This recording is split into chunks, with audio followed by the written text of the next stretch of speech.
मुरादाबाद से शहीद वतन नवाब मज्जू खां का नाम जब भी आता है तो अंग्रेजों की बर्बरता का नक्शा सामने आ जाता है, जिसने अंग्रेजों की आंखों में आंखें डालने की कोशिश की। अंग्रेजों ने उसको नेस्तनाबूद करने के लिए कोई हरबा ऐसा नहीं छोड़ा जो इस्तेमाल न किया हो।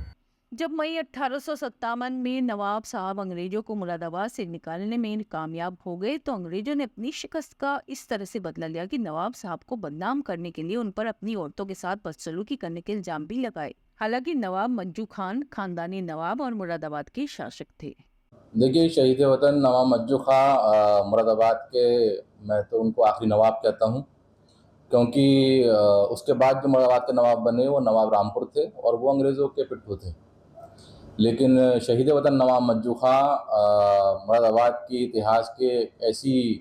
बुलंद शख्सियत है कि जिसने पूरे उत्तर भारत के अंदर, जब अंग्रेज़ों का कब्ज़ा पूरे उत्तर भारत में कायम हो गया,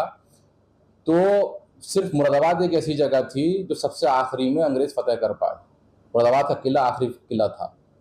नवाब साहब बहुत दौलतमंद आदमी थे, बहुत दौलतमंद शख्सियत थे, और जब अंग्रेज़ों का ज़ुल्म ज़्यादती ज़्यादा बढ़ गई, तो मुरादाबाद के लोगों ने नवाब मज्जू खां के नेतृत्व में बाकायदा एक आंदोलन शुरू किया, जंग आज़ादी की लड़ाई शुरू करी, और 18 मई 1857 तक आप ये समझिए कि मुरादाबाद से अंग्रेज़ों को पाक कर दिया गया था। अंग्रेज़ इतना डर गए थे कि मुरादाबाद से भागकर वो सब नैनीताल चले गए थे।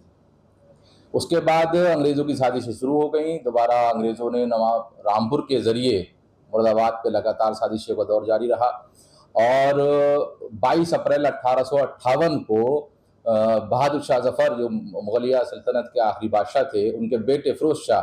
मुरादाबाद आए थे। और जब 22 अप्रैल 1858 मुरादाबाद आए, उसके बाद मुरादाबाद से चले गए, तो अंग्रेज़ों ने और नवाब रामपुर ने मुरादाबाद पर हमला कर दिया। इसी रामगंगा के किनारे यहाँ पर हमला हुआ और बहुत शदीद लड़ाई हुई,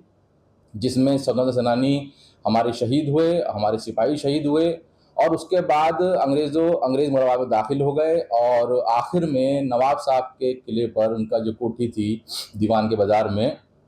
उस पे 7 अंग्रेज़ सिपाही अंदर चले गए, जिसमें नवाब साहब का एक नौकर की मुखबिरी थी,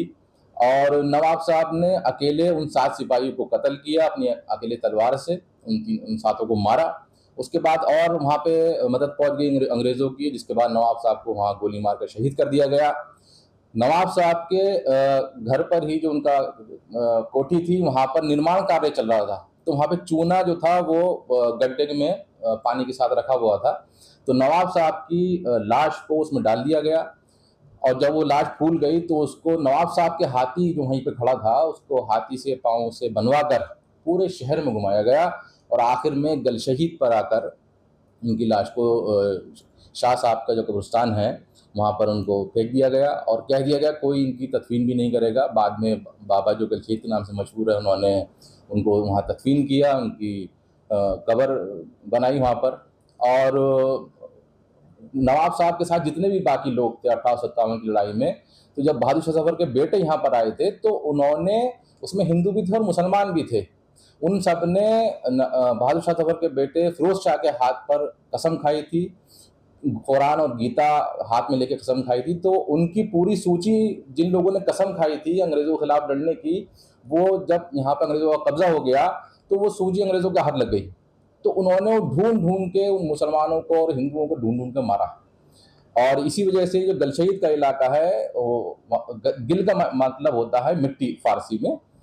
तो शहीदों की मिट्टी के नाम से मशहूर था। इसका नाम था दिल शहीद, जो बाद में बदलते बदलते गल शहीद के नाम से मशहूर हो गया। तो यहाँ जितने भी पेड़ थे यहाँ पर, वहाँ पे उनकी लाशों को टांगा गया, इबरत का निशान बनाया गया, और उसमें ये बताया गया कि जो भी अंग्रेज़ों के खिलाफ बोलेगा उसका असर हम यही करेंगे। लेकिन नवाब साहब की जो मेहनत थी, उनकी जो जद्दोजहद थी, वो आखिर में आगे जाके काम आई, हिंदुस्तान आज़ाद हुआ और अंग्रेज़ यहाँ से चले गए।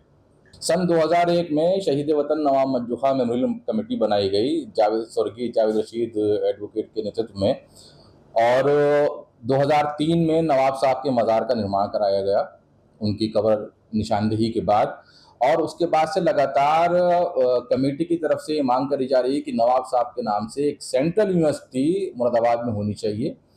और उसमें एक मांग और भी है कि यहाँ पे एक स्वतंत्र सेनानी और वह हैं बहुत बड़े, सूफी अंबर प्रसाद,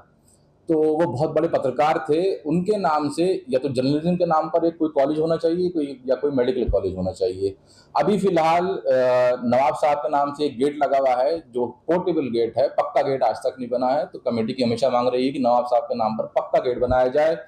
पूरी एक रोड का नाम नवाब साहब के नाम से करा जाए, और नवाब साहब की यादों को संजोने के लिए, 1857 की यादों को, शहीदों को संजोने के लिए उनके नाम से एक स्मारक बनाया जाए।